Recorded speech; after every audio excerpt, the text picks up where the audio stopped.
It's the door.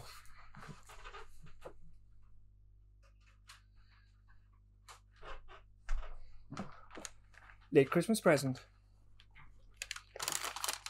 It says, "To Luke, you've asked for this all year. Love, Mum."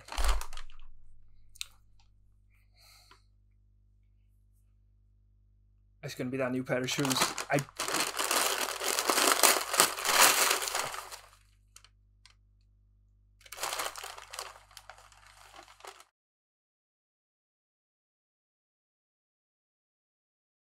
Hi guys, welcome back to Scalemotor.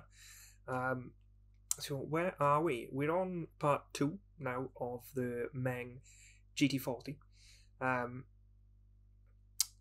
Yeah, quite enjoying the build. This is being filmed after I've finished it. It's over there.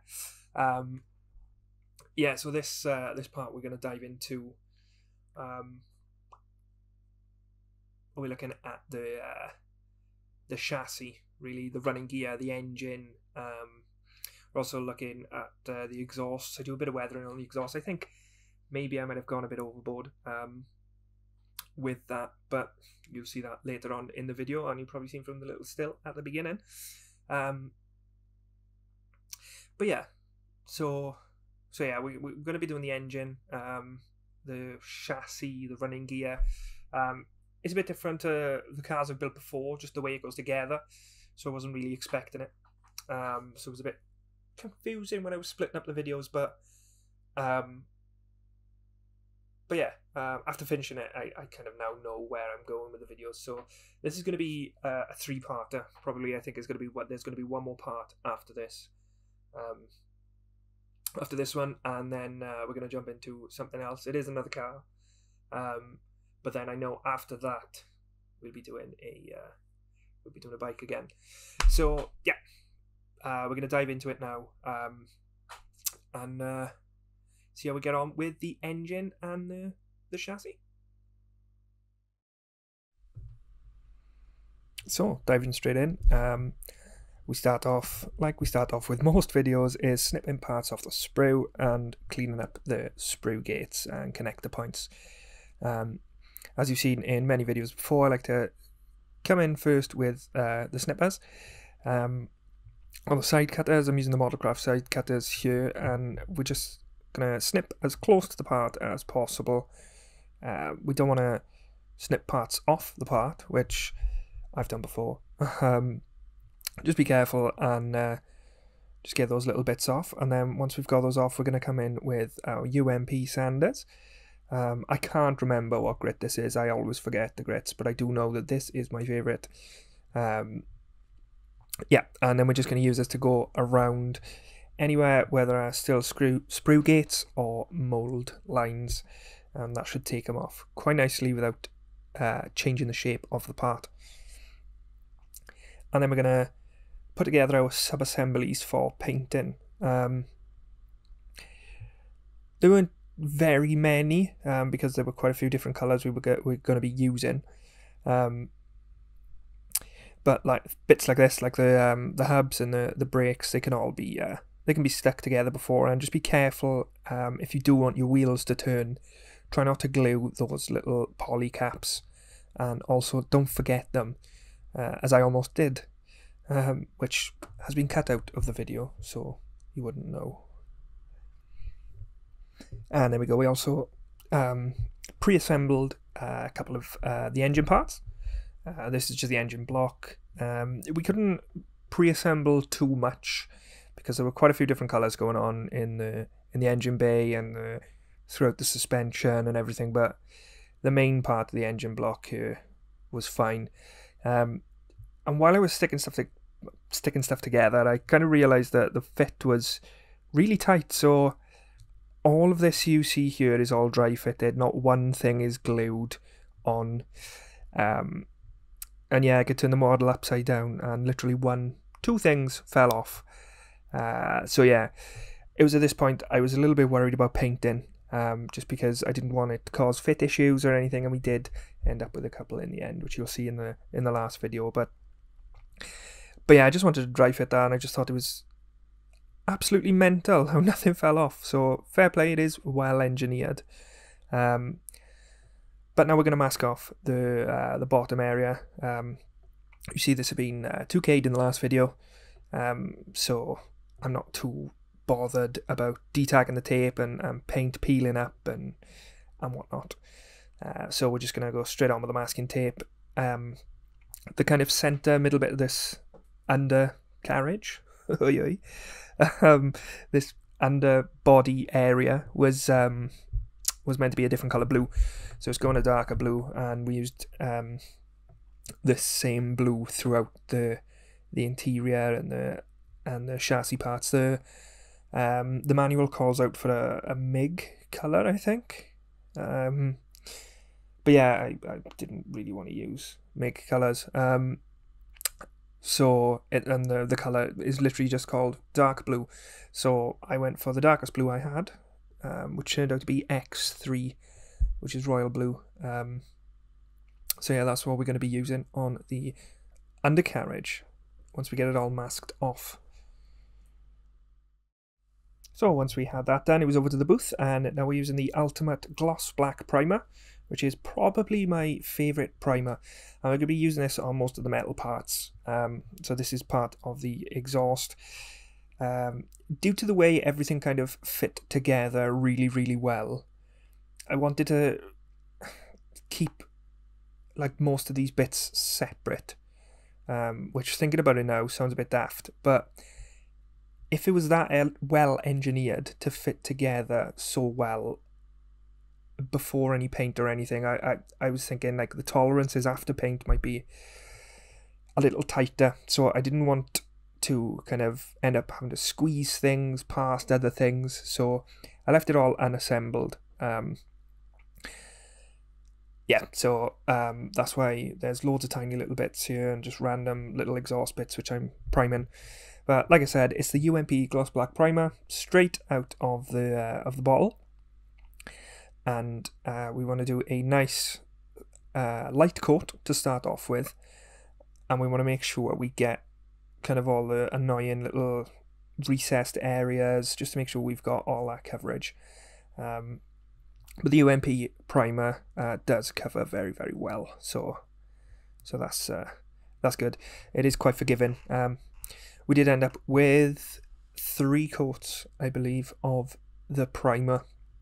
A thinner one, a semi-thin one, and then slightly thicker.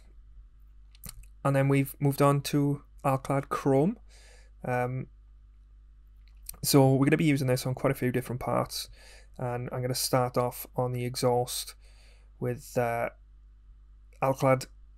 It's the kind of standard procedure. We're building it up slowly, a nice thin coat at first, and keep going with the thin coats until you get the colour you want.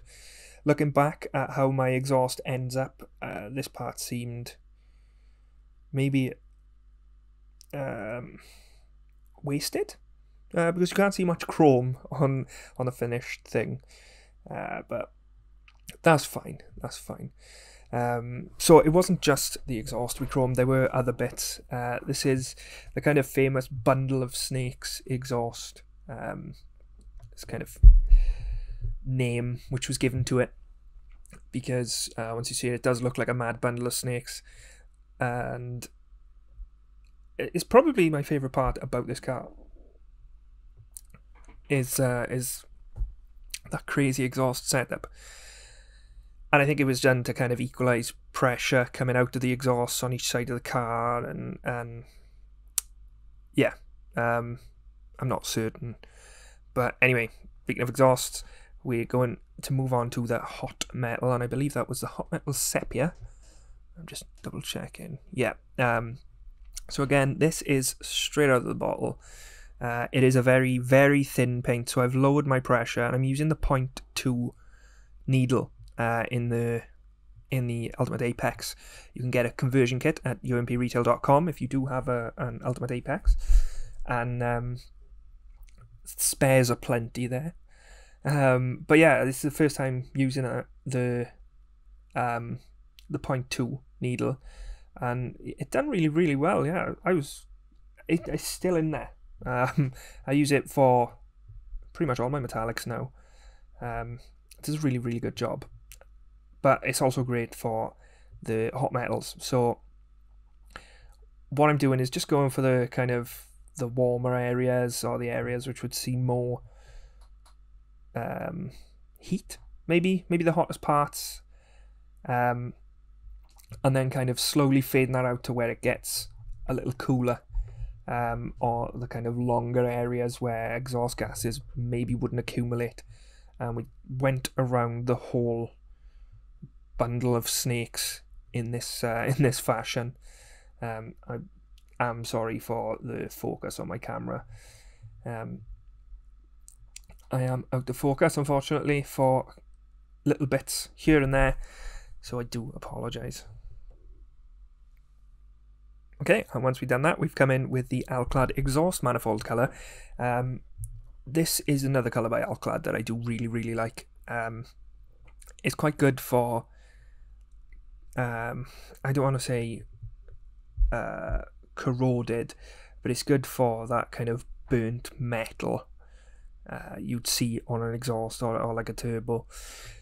So yeah, we're going to use this on, again, the hottest parts, but we're going to do less fading out. We're not going to go, I'm trying not to go too heavy with it, but I did end up going quite heavy, which you'll see.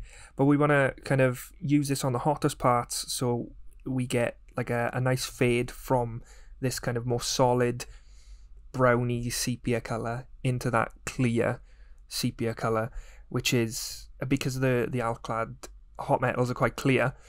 That's why I've done the chrome underneath, just so they've got that kind of shine coming through. And we just want to make sure we get everywhere. We also do the underneath, even though it's not going to be seen, but you know, you want to get in the habit of doing stuff like that, because you never know. But yeah, you can see I've started to go a little bit too much, maybe, or maybe not. I kind of liked it where it was here. But yeah, anyway, then we're just gonna make sure we clean out our airbrush, and then we find that had been there for a while, and I think a part of it is still actually there. But yeah, make sure you clean your airbrush out, especially now because we're moving on to a matte varnish in the same brush. And this is the Vallejo matte varnish, and the only reason I'm using this is because it's the only one I had, and it was just straight in, bit of water to thin it down, and it went on nice. And I was trying to kind of dumb down that shininess, just because obviously a used burnt metal exhaust is not the shiniest. It kind of oxidizes. I don't want to say rusts, because that implies that it's not being looked after, but it does oxidize, and you do see that on kind of older used exhausts. And we didn't put too much on. I think we ended up with only 2 coats, just very, very thin ones, just to knock that shine back, to dull it down a little bit, to make it look a little bit more believable. So next up, we're using polished brass, and we're going to be using this for the wheels. Now, the wheels on this kind of confused me for a little bit, because every time I saw a photo of the Ken Miles GT-40, it had a different colour set of wheels.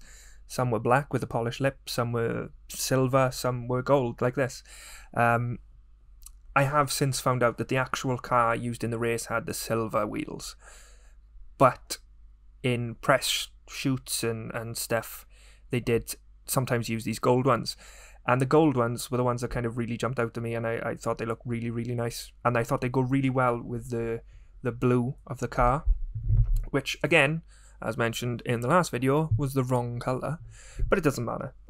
If it's the wrong colour, it's the wrong colour. As long as you like what you do, that's all that matters. And I am quite happy with how it turned out. So I guess that's all that matters.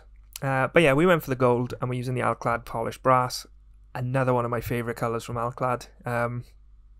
I say this quite often: if alcad done solid colours, I would use exclusively alcad. I think they spray really well, and I do manage to get good results with them. And as we mentioned the royal blue earlier, here it is. This is thinned with Mr. Leveling Thinner. It's thinned about 70-30, 70 with the thinner, 30 for the paint. I did have to go quite heavy in some parts. I think I ended up with about 4 or 5, maybe 6 coats on some of the darker parts because I primed them in black like a melon, and it was quite hard to get that blue to come out. And I did realise that after I painted the underneath, which had the very light blue, that it was a slightly different colour. So I did have to go back and go over a couple of bits and bobs just to try and match the colours.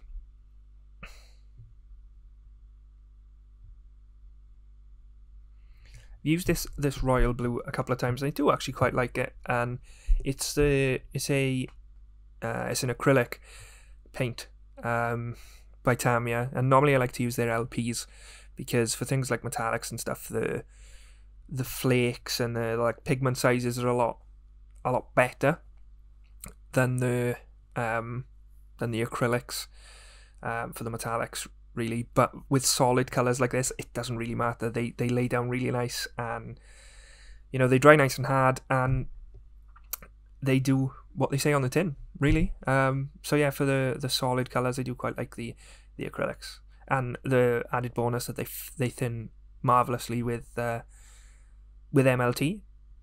So yeah, for solid colours, I think I may stick to the Tamiya acrylics.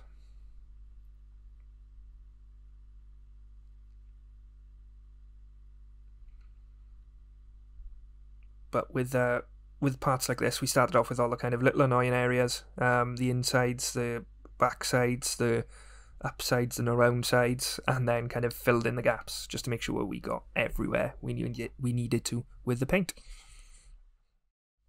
And once we were all painted up, it was time to come in and add some shadows and some dark areas. We're going to be doing this as usual with the UMP? That's not UMP, the Tamiya panel line wash. I'm going to have to get more of these. I know they do different colours. I've only used the black, and it goes down pretty well. And what I like to do is I like to lay it on nice and thick, just to make sure I get everywhere I need to.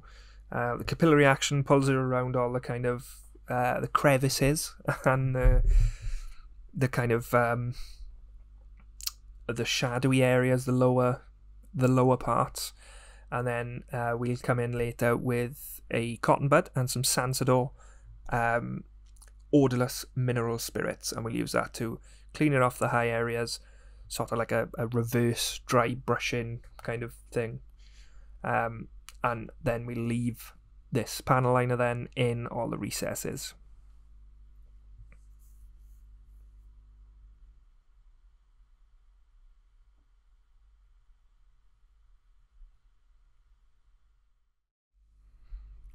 And speaking of dry brushing, that's what we're going to be doing next with the AK True Metal.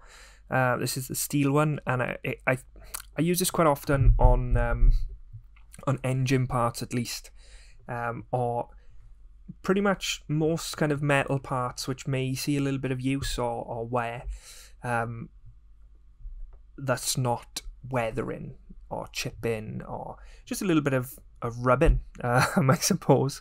And what I do is I get a bit of it on the end of the bristles of a paintbrush, an old paintbrush, wipe the vast majority of it off on the tissue, just so there's a tiny bit left. And this, the AK stuff is quite a waxy kind of paint, so it stays on the bristles quite a lot, so you've got to do a lot of removal of the excess. And then what we're going to do is we're going to grab our metal bits, mainly the engine, and we're just going to dry brush, just lightly go over kind of all the raised areas, and that'll give a bit of visual interest, a little bit of highlighting, and it'll show like in some areas where there may be a little bit of wear.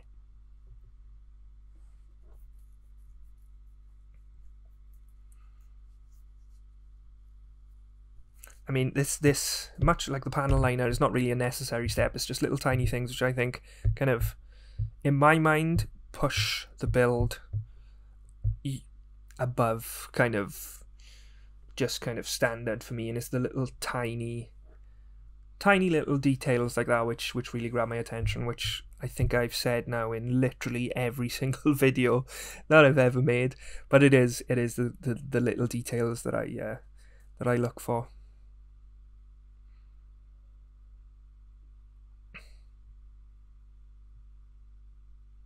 This part must be secret because I'm doing it off camera. Oh no, there I am. There I am. Yeah, we're just making sure we get kind of everywhere. You don't want to go too much. You can see it's very, very, very slight, not super duper pronounced or super visible. Now here we go. This part was fun, and this is where I probably went overboard. I think the effect looked good, but maybe a bit too. It starts to look kind of weathered rather than used. It starts to look more neglected rather than what would happen through general use, because I think I got rid of too much of that chrome from underneath. But anyway, we're using a very old Tamiya brush here. I say very old, I haven't had it long. It's just been abused. And we're using the UMP weathering pigments. Now the rust pigments from UMP, I've used them before for actual rust, but on this occasion I wasn't going for a rust. I was going for kind of oxidization, and they're really great for rust, but they were a bit too light for what I was doing here, so I'm using the mud and the earth, I think. Yeah, so I've started off with the lighter one, and all I'm really doing is dipping this brush in the pigment, wiping quite a lot of the pigment off. It's like a dry brush, and then dabbing it on, so it kind of leaves some pigment behind. And then once we've done the lighter shade, we do exactly the same thing with the darker shade. Again, kind of keeping the lighter shade to the kind of semi-warm areas, and the darker shade to the hotter areas. And all I'm doing there is just kind of dabbing them in and getting rid of some excess. With them being pigments, they are obviously a powder, basically. They're a solid, so they may kind of come off with use. You do generally want to seal them. I've never done that before, so I don't know the best method for sealing them. I'll probably definitely have a go. I'll ask around in the hangout with a lot more experienced people than I, and I might make a little video and see what kind of works best for me. But yeah, I thought once everything's on, that exhaust isn't going to be touched, so I didn't really bother sealing them. Anyway, speaking of everything on, these are the parts you've got to be really, really careful with. Now we're starting to build everything up. We're just using some CA glue to glue everything in place. Like I said, the fitment was very tight, and you start to notice it in parts like this. This little part that I'm gluing on now, I'm not entirely sure what part of the suspension it is, but this turned out to be the issue with some this turned out to be the cause of some fitment issues later on down the line. So just be very careful. Make sure you follow the instructions. I kind of like to go off key normally and just stick things together how I think they should go. But after watching Rich over at Speed and Scale build his one, and I've spoke to him, and he mentioned the fit issues, I stuck to the manual just to make sure that I got everything where it should be. Yeah, and like I said, we're using the CA glue, using Rocket Rapid, I believe, or I could be using the Loctite now, because my Rocket kind of dried out. Yeah, I'm using the Loctite. Yeah, the Rocket dried out because I'm an idiot and I left the cap off.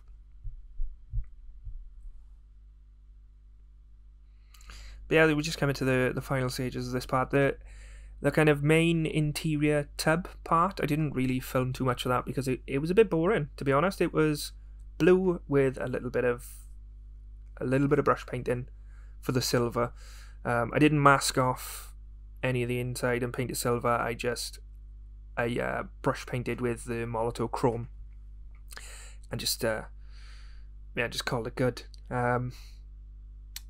But yeah, so here are the exhausts and these infamous bundles of snakes, and they need to go on before the heads are placed on.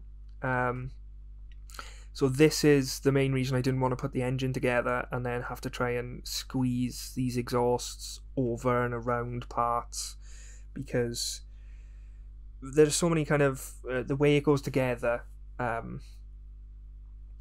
is very, very specific. So I would suggest following the manual, even if it does seem counterintuitive at some points. The one thing I was worried about while doing this was those exhausts. They kind of glue together with the top and the bottom. So I was worried about the line, the kind of seam and the join going down the side, but it can't be seen when the model's all together, so I wasn't too worried. And thank God I wasn't really paying much attention when I was recording, and just left a nice space there where I was doing absolutely nothing so I could tell you about that seam line.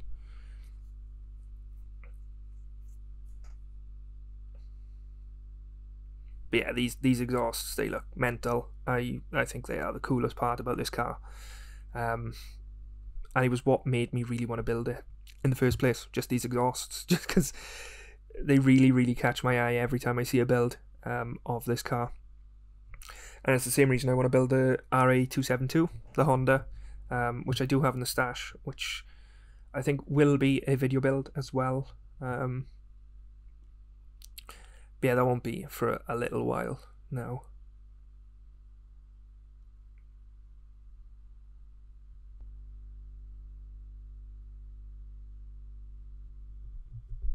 Even though some parts may seem like, yep, that's in, I'm not using glue, I'd suggest just put a dab on anyway. It can't harm.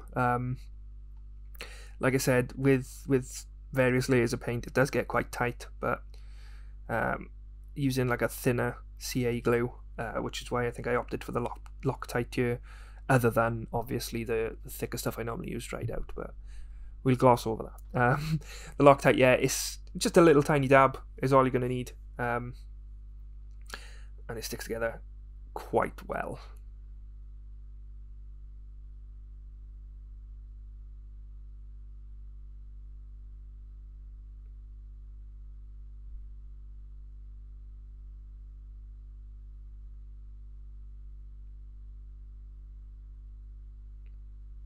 This part just nicely then slots on top. Again, be careful with your fitment. The front of the engine doesn't really have a locating point on that kind of interior tub. There's just a groove where a protrusion slides into on the engine block. So just pay close attention to that. Make sure it's nice and level. Turn it over, look underneath. Make sure it doesn't look all squiff, because there's a hole on the underneath where you can see the underneath of the engine. You can just see that there. Yeah, and just make sure it's all kind of nice and flush. And then also with the back end there, in between the two, those two silver things, which I didn't know what they were. They are luggage compartments, which were needed by Le Mans rules apparently at the time. But yeah, just make sure it's all square and everything's fine around there, and you shouldn't have too many issues later on.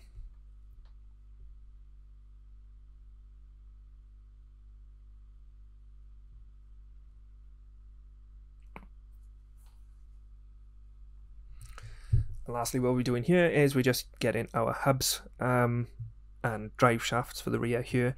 It's super simple. They can't really go on the wrong side, I don't think. But these just clip in. You don't actually need glue. they do clip in. Again though, I would suggest just a little bit of glue, because later on after I put the wheels on, the weight of the wheels did pull one side off, which scared me at first, but luckily, like I said, it was only clipped in and it didn't break anything. And there we are. There we go. It's another part done and dusted. Speaking of dust, I think I did go a bit too much on those exhausts, but I do like the way they turned out. I'm quite happy with them. Maybe not in this setting, but just in general. And obviously I couldn't resist a sneaky test fit. But if you've enjoyed watching as much as I've enjoyed building, then please don't forget to like, comment and subscribe. But in the meantime, thank you so much for watching. Have a great day and stay safe.